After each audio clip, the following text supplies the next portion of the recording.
because of who you are. I will lift my voice and say, Lord, I worship you because of who you are. Lord, I worship you because of who you are. Jehovah Jireh. Uma vez na continuidade dessa série, eu gostaria de perguntar para o professor, passeando no seu universo, como foi a opção do caminho a seguir e como você indicaria isso para aqueles que estão te vendo e ouvindo? Olha, é uma coisa que eu falo sempre, eu tenho profunda preocupação com a juventude. É uma coisa meio fora de moda, a gente não as pessoas que ouvem alguém como eu agora, aqui na borda dos 70 anos, que não é muito, mas para mim dizer, minha preocupação com a juventude, acho que está fazendo um gesto de mera hipocrisia. Não é, eu sempre tive isso. E não é só assim com o jovem em idade universitária, é com o jovem simples que mora lá no meu entorno. Eu toda hora estou procurando, porque sumiram, num país que sumiram as oportunidades de trabalho, reduziram terrivelmente os espaços, as expectativas, as pessoas parecem que perderam, e consequentemente perderam a experiência. Então sempre tem essa preocupação. E a preocupação de quem está próximo a mim, que são os estudantes ou aqueles que estão em vias de ingressar na universidade, eu sempre digo o seguinte: se quer ir para a publicidade, vá. Se você se encontrar nela, fique e faça. Nunca tenha medo da sua criatividade. Ponha tudo que você quer dizer para fora e deixa que os outros, ou quem está à volta, na empresa, na agência, onde você estiver, faça a crítica, o comentário, corte, sugira, coisa assim. E você toque a vida.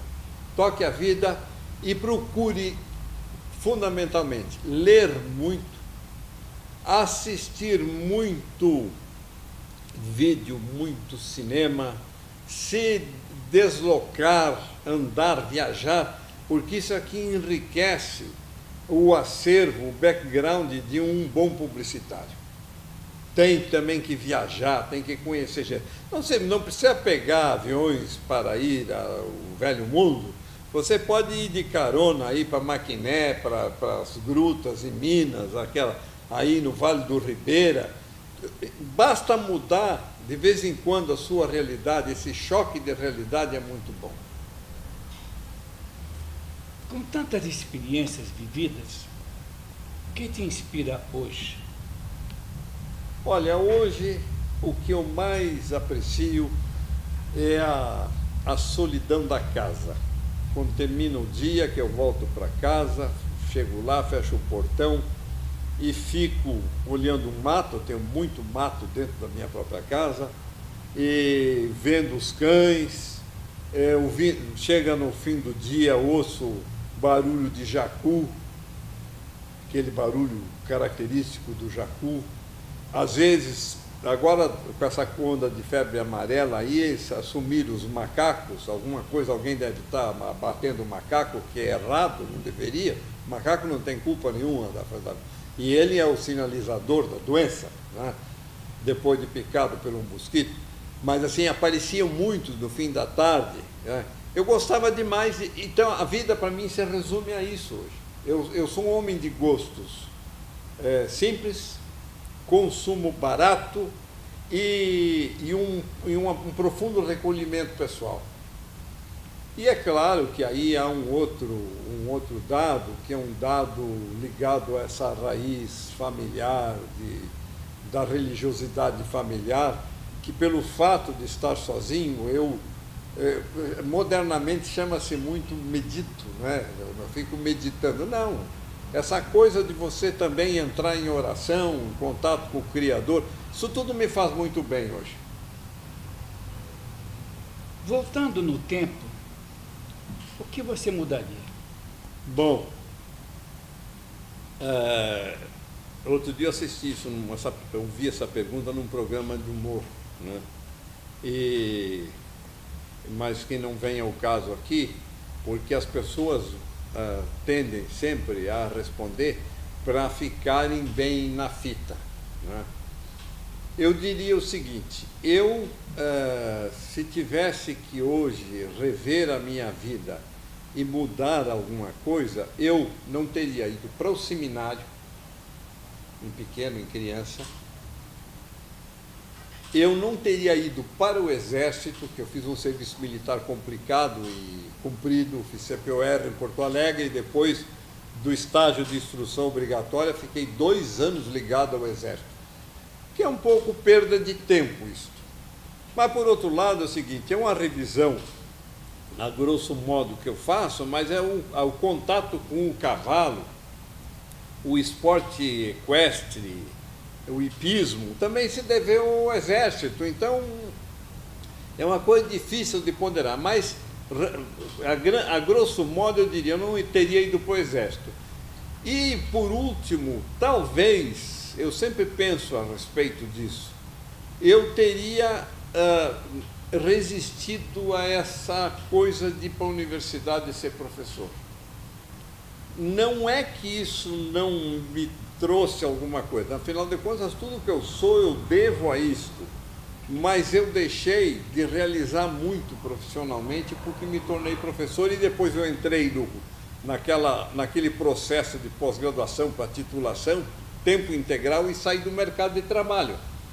Eu acho que talvez eu não tivesse ido para a universidade. Mas nada contra a universidade, eu só estou achando assim, talvez tivesse feito uma escolha diferente. Como é que você, hoje, vê o mundo ao seu redor e como você se relaciona com ele? Essa pergunta é complexa. É uma pergunta complexa e exige uma resposta extremamente difícil, porque o mundo mudou enormemente. Essas tecnologias que aportaram no mundo com a internet, elas criaram uma perspectiva de sensibilidades novas, outras sensações, de experiências novas que já se começa em criança a experimentar essas coisas. E as relações pessoais ficaram modificadas a partir disso. Então, para quem vem de uma outra época, e voltando outra vez àquilo que eu já falei lá atrás, eu sou um produto da primeira metade do século passado, né? É uma coisa antiga isso. Eu fui acumulando essas transformações e as últimas transformações já não pegaram muito bem. Por exemplo, eu sou uma pessoa que dificilmente, se alguém me ligar no telefone celular, vai me encontrar. Porque ele está numa gaveta que eu não lembro onde é que foi, está numa pasta que eu esqueci, deixei em algum lugar. Quer dizer, eu não tenho aquela fobia de carregar o smartphone e ficar linkado permanentemente, ficar conectado com o mundo. Por quê? Porque eu sou de uma outra época. Então eu não tenho na minha natureza. A minha neta de 9 anos, ela circula grudada no smartphone, entendeu? O neto de 8 também, do mesmo jeito. Então, e eu olho as pessoas, todas têm para um instante para ver a mensagem, e as mensagens não são tão importantes assim, entendeu? Olha, o meu falecido pai tinha uma frase ótima para dizer o seguinte: se não for carta de banco, não é importante. Uma vez um irmão estava reclamando que uma moça que ele conheceu lá nas Sete Quedas, na época existia ainda, no Mato Grosso, Paraná, tinha dito que ia escrever e não escrevia, ele ia ao correio, na época a gente tinha aqui o correio em São Paulo, não tinha carteira no bairro onde ele morava, e a carta não chegava, e ele fala, meu pai naquelas épocas, nos anos 1970 e pouco, disse para ele, Olha, a carta, se não for de banco, não é importante. E ela continua sendo. A carta de cobrança, a cobrança da luz, do telefone, essa daí você tem que ver. Agora, essas outras mensagens, então, se você mandou hoje, pode mandar amanhã, entendeu? E assim, então eu sou de uma outra época. E essa relação é aparentemente difícil para as outras pessoas, mas para mim não é. As pessoas que estão te vendo e ouvindo gostariam, eu creio, e eu também seria uma dessas, de ver você compartilhar as lições aprendidas durante a tua vida. Olha, 104, 106 livros, e tem grande parte deles está tudo relatado. Agora, a maior parte desse compartilhamento, o que eu penso a respeito de alma, o que eu penso a respeito de Deus, o que eu penso a respeito da minha obrigação no mundo, da ética, está tudo em poema. Nesses poemas que tem uma Kombi de gente que diz que não gosta. Tá? Eu faço tudo isso. Outro dia eu fechei uma antologia. 1384 triliças, que é como eu chamo a estrutura poética que eu desenvolvi para mim. Que são 3 estrofes de 3 versos. Porque como hoje ninguém tem tempo de ficar lendo, pensando, então eu escrevo tudo em 9 versos, eu passo a mensagem. E tenho 617 dessas triliças, eu tenho no YouTube, musicado, editado, o vídeo, poema lá. Teve uma pessoa que me reclamou muito de um que eu publiquei outro dia assim, sobre... a pessoa não entendeu. Eu falei assim, conta a lenda que morri e fui ao inferno, né? E a pessoa ficou muito irritada. Você não pode dizer uma coisa, você pode dizer qualquer coisa. Eu posso dizer qualquer coisa, você me desculpa, leia direito que você vai ver. E eu termino lá no fim dessa triliça, dessa composição poética, eu termino assim, dizendo assim, como eu cheguei lá sem número de interno, eu fui mandado de volta, entendeu? Como eu cheguei lá sem escolta e sem número de interno, eu fui mandado de volta, entendeu? Então, leia e entenda isso. Então, coisas desse tipo, eu tenho lá sempre a sua obrigação para com os outros e tal. Dificilmente vai ter um poema idílico, entendeu? Essa coisa do afeto e morredouro, aquela coisa, eu não faço mais sobre isso e tal. Então, eu compartilho o que eu sinto, o que eu vivi, a minha experiência com poesia. Fale um pouco do seu mundo, você, filhos, família, amigos. Então, eu tenho poucos amigos, mas não porque eu seja uma pessoa intratável, porque eu convivo pouco, moro no mato e as pessoas para irem à minha casa se perdem, todo mundo que vai lá a primeira vez se perde. Tem um senhor que mora próximo da minha casa, que é um pedreiro, e tem uma chacrinha assim, grudado lá na minha cerca e tal, e ele é conhecido como o seu Pelé. Então, eu descobri na região que o seu Pelé é conhecido de todo mundo. E aí eu passei, todo mundo que ia lá se perdia. Ligava para mim, o celular não pega, a pessoa esquecia o número do meu telefone, aí a pessoa perdida no meio de uma roça é complicado, né? Finalmente falava, estou perdido, aí me descreve onde é que você está. Aí eu pegava o carro, ia lá buscar a pessoa, aprendia onde é que estava. Aí eu descobri o seguinte, se eu falar para a pessoa assim, você se perdeu, para o carro. Passa pouca gente, mas você vai acabar vendo uma, 2 pessoas. Sabe onde é a casa do seu Pelé? Todo mundo vai te ensinar a chegar na casa do seu Pelé. Você vai na direção da casa do seu Pelé, quando você chegar na casa do seu Pelé, você vai enxergar um muro enorme assim, tem com 2 portões, é ali que eu moro. Pronto, ninguém mais se perdeu. Aí, passa um tempo, um colega da universidade topou ir à minha casa. vamos lá, vamos almoçar lá em casa, tá, foi. E levou um professor de uma outra faculdade junto, que é muito amigo dele. Aí foram os dois, tal, de repente tocaram a campainha, abriu o portão, eles entraram, desceram, contentes e tal. Pô, legal, esse já tinha se perdido uma vez quando foi lá. Foi, sabe, foi batata. Ia descendo uma senhora ali por um carrinho de mão com as batatas dentro, eu perguntei, sabe onde é a casa do seu Pelé? Ela me ensinou, olha, não deu outra, não nos perdemos. Tá vendo? E o colega junto, mudo, olhando assim. Quando tomamos lá um refresco, tinha alguém assando uma carne, ele olha assim longe por cima do muro e enxerga a casa do seu Pelé. E aí ele vira e faz o seguinte comentário: mas o Pelé é bem simples mesmo, não é? A pessoa estava achando que o Pelé era o Pelé. Então, eu tenho poucos amigos por causa disso. Moral, lá no entorno, eu tenho alguns grupos com os quais eu convivo e confabulo. Eu escrevi uma peça de teatro, que aliás foi a primeira, eu escrevi só 2 peças de teatro até hoje, para meio que para me vingar do dia que o professor aquele nos pôs para fora do curso, né?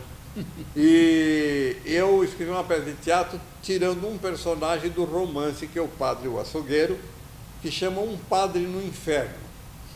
É uma comédia em 3 atos. É um padre que foi muito mandão, muito bronco, viveu a vida inteira, 50 anos depois de ser chefe da paróquia, ele jubila, é obrigado a morar num quartinho sem janela na casa paroquial, onde tinha agora, no novo modo de ser, um comitê executivo na paróquia. Ele não gostava nada daquilo. E aí ele acaba adoecendo, então, e morre. No segundo ato é o diabo vindo buscar ele. E ele diz, mas o senhor quem é? Eu sou o diabo, o senhor vai para o inferno, mas não posso ir, eu sou padre. Aí então tem toda uma conversa com o diabo, que todo mundo vai entender que ele também pode ir para o inferno. E o terceiro ato é ele indo, convivendo dentro do inferno.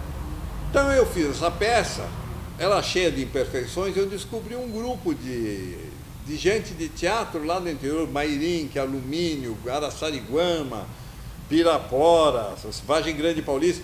E aí as pessoas conversaram, e um dia nós marcamos fazer uma primeira leitura num restaurante de meio de mato. Então, em função desse grupo, é que eu convivo mais com pessoas fora da família, que todo mês a gente faz uma leitura. Depois eu escrevi a outra peça, que é A Sogra, né? E a sogra, como sabem, é sempre objeto,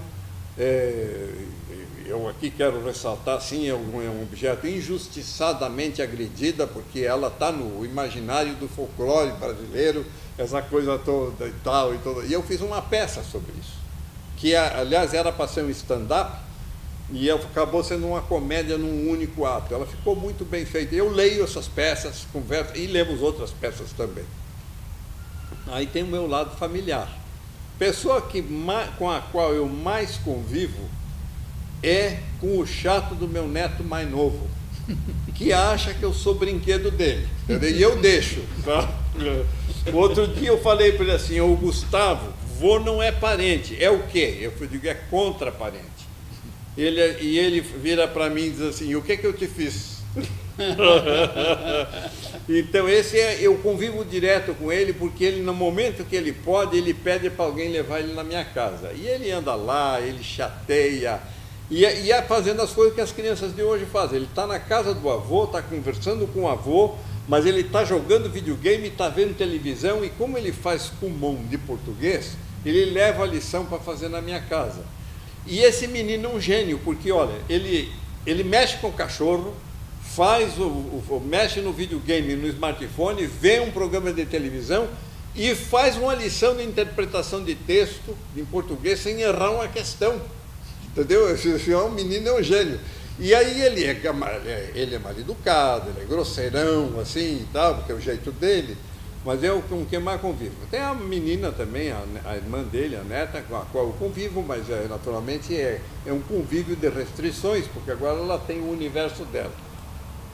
Meu genro é genro, né? Genro é, na minha casa, ele tendo a beirada do sofá e um controle remoto na mão, ele está feliz, não aborrece ninguém.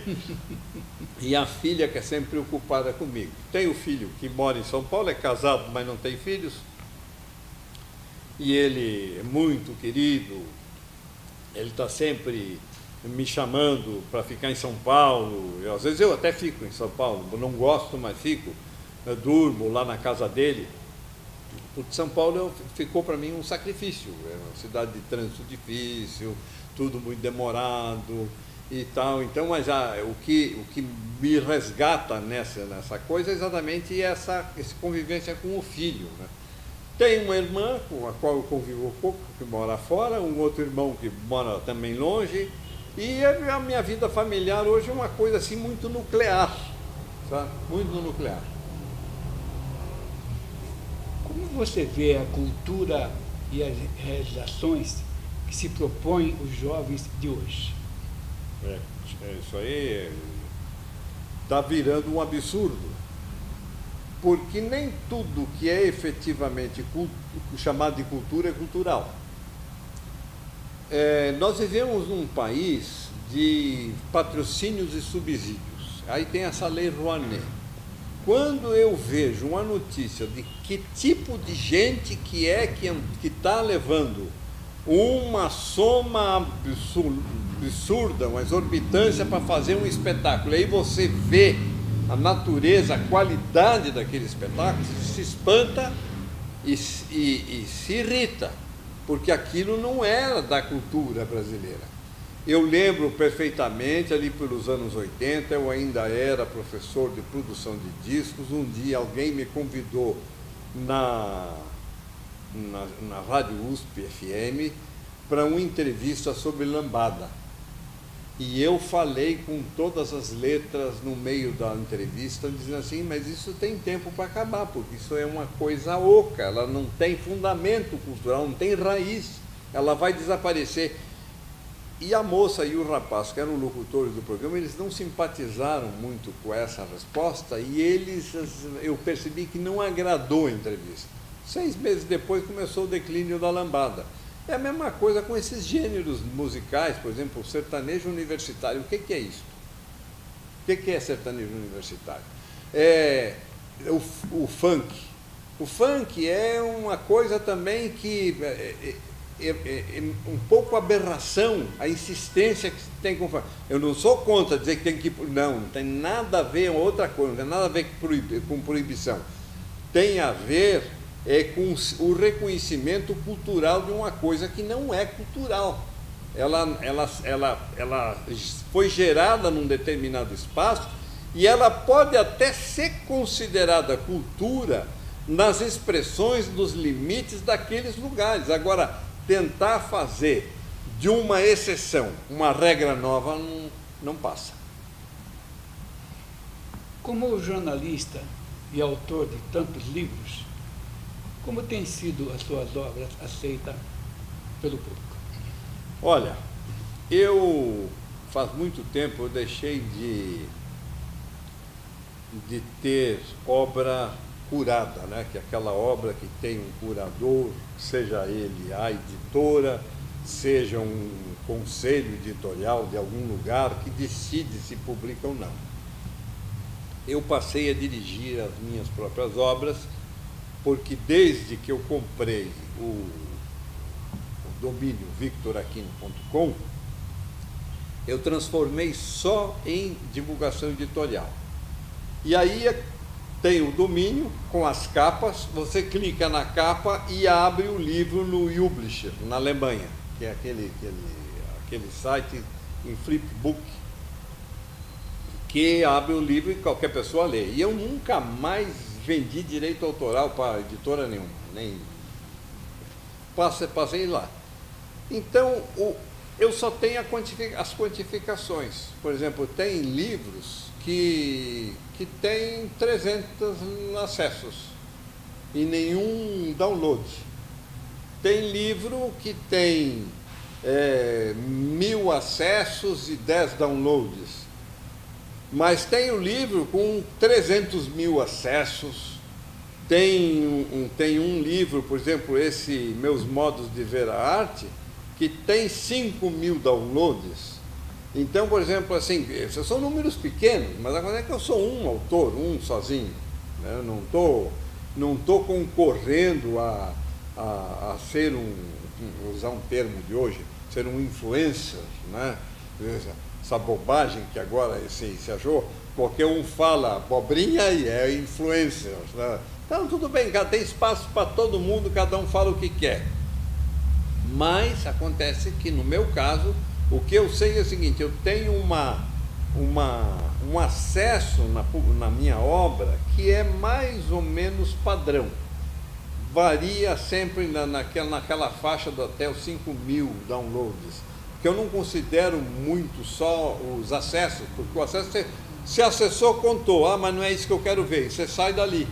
Agora, o download não, é um compromisso com o que você viu e você está baixando aquele negócio, ou arquivando aquilo para ler depois. Uma mensagem para os seus admiradores e espectadores.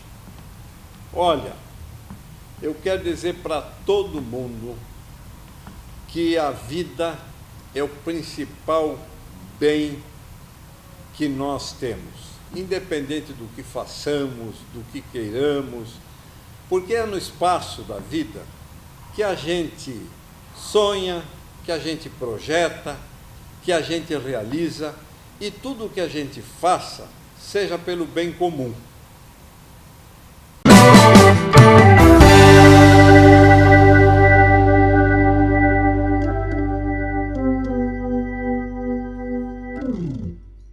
Because of who you are, Jehovah.